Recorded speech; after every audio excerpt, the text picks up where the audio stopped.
ان کی ذمہ داریاں جس طریقے سے یہ لوگ پہچان کر کام کر رہے ہیں، اب یہ ذمہ داری آپ لوگوں کی ہے کس طریقے سے ان کے ہاتھ میں ہاتھ دے کر ان کے مشن میں اپنے آپ کو ساتھ میں لگا کر ان کا ہاتھ بٹائیں، ان کے کیا ہے پیچھے ہو کر ان کے ساتھ آگے بڑھیں گے اور امت کا کام کریں گے۔ جس طریقے سے نبی علیہ السلام نے کام کیا، ابتداء جماعت کم تھی، لیکن کیا ہوا، نبی نے محنت آگے کرتے رہے، تو نبی کی محنت کے بعد کیا ہے، ایک کے بعد ایک اس طریقے سے لوگوں نے اسلام کو قبول کیا اور اس کے بعد ایک بڑی جماعت تیار ہو گئی۔ تو یہ علماء کی جماعت ہے، اور علماء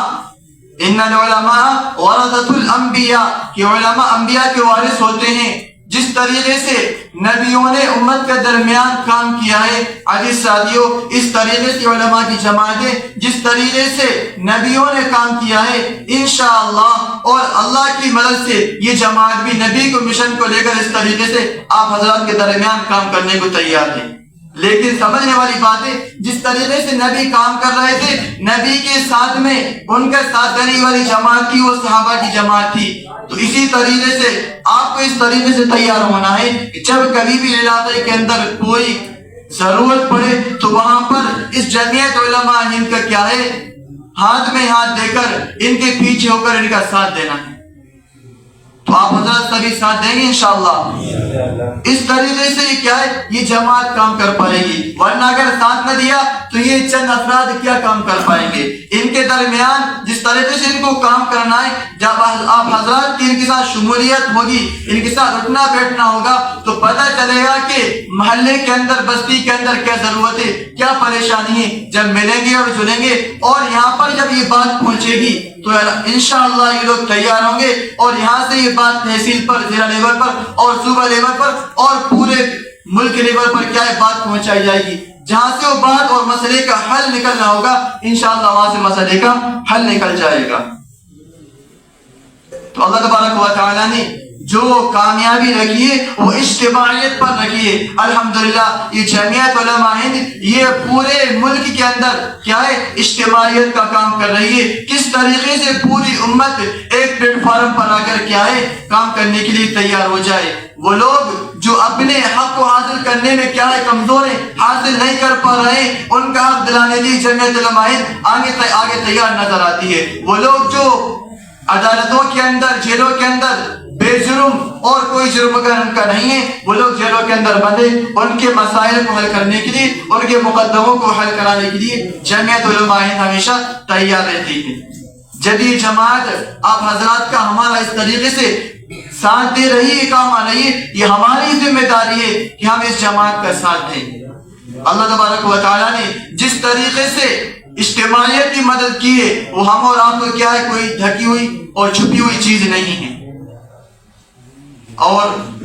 مثال کے طور پر جہاں پر 2 افراد ہوں اور ایک طرف 3 افراد ہوں، ظاہر سی بات انسان خود فیصلہ کر سکتا ہے کس طریقے سے کس کو کیا ہے اکثریت حاصل ہو، کس کو اقلیت حاصل ہے، اور کون مضبوط ہے کون کمزور ہے۔ اور جماعت کے اعتبار سے جہاں پر 3 افراد کی جماعت ہو، اس کے مقابلے میں 4 افراد کی جماعت ہو، 10 افراد کی جماعت ہو، 100 افراد کی جماعت ہو، جتنے افراد ہوں گے اتنا ہی کیا ہے اس نماز کا جماعت سے جو بھی کام کیا جا رہا ہے اس کی قبولیت کی زیادہ کیا ہے امکانات رہیں گے۔ اللہ تبارک و تعالیٰ نے آج الحمدللہ ہماری اس بستی کے اندر یہ جمعیت کا کیا ہے یہ پروگرام ہو رہا ہے، یہاں پر جمعیت کی ٹیم تیار ہو رہی ہے۔ اب حضرات کی ذمہ داری ہے کس طریقے سے ان کا ساتھ دینا ہے، جب بھی کوئی ضرورت پڑے تو اپنے آپ کو پیش کر دینا ہے، جس لیول سے، جس اعتبار سے، جس صلاحیت کے اعتبار سے آپ حضرات کی ضرورت پڑے گی تو آپ حضرات اس کے اندر ساتھ دیں گے انشاءاللہ۔ تو الحمدللہ اور انشاءاللہ اس طریقے سے جماعت تیار ہو جائے گی، پھر آپ دیکھیں گے اپنی بستی کے اندر اور پورے علاقے کے اندر کس طریقے سے لوگوں کے مسائل بھی حل ہوتے ہوئے نظر آئیں گے، اور جو مقدمے ہمارے یہاں پر چل رہے ہیں چاہے وہ کسی بھی اعتبار سے ہو، ہمارے اس طریقے سے یہاں پر ابھی اوقاف کے مسائل ہیں اور دیگر جو ہمارے کاغذات کے اعتبار سے جو مسائل ہوتے ہیں، یہ چونکہ علاقے کے اندر علم کی کمزوری ہے، الحمدللہ جمعیت علماء ہند پورے ایک مشن کو لے کر چل رہی ہے، مکاتب کا قیام اور جو بیوہ ہیں یتیم ہیں مسکین ہیں انہیں کس طریقے سے امداد رسی ہو جائے اس کی نظام پر اگر الحمدللہ آگے بڑھ رہی ہے تو جس طریقے سے کام کی نوعیت ہمارے سامنے آئے گی اس طریقے سے ہم کام کرنے والے بن جائیں گے اور ہمارے علاقے کے اندر کوئی بھی ایسا گوشہ باقی نہیں رہے گا جہاں پر لوگ کیا اگر مظلوم ہو تو ان کی کیا ہے کوئی داد رسی کرنے والا نہیں ہے ان کا کوئی پرسانی حال نہیں ہے انشاءاللہ ایسا کبھی بھی نہیں ہوگا اللہ تبارک و تعالیٰ سے دعا ہے اللہ تبارک و تعالیٰ ہم سب کے اندر اتحاد پیدا فرمائے اجتماعیت کو قائم فرمائے اور علماء کے ساتھ رہ کر علماء کے پیچھے ہو کر کام کرنے کی توفیق عطا فرمائے وآخر دعوانا الحمدللہ رب العالمین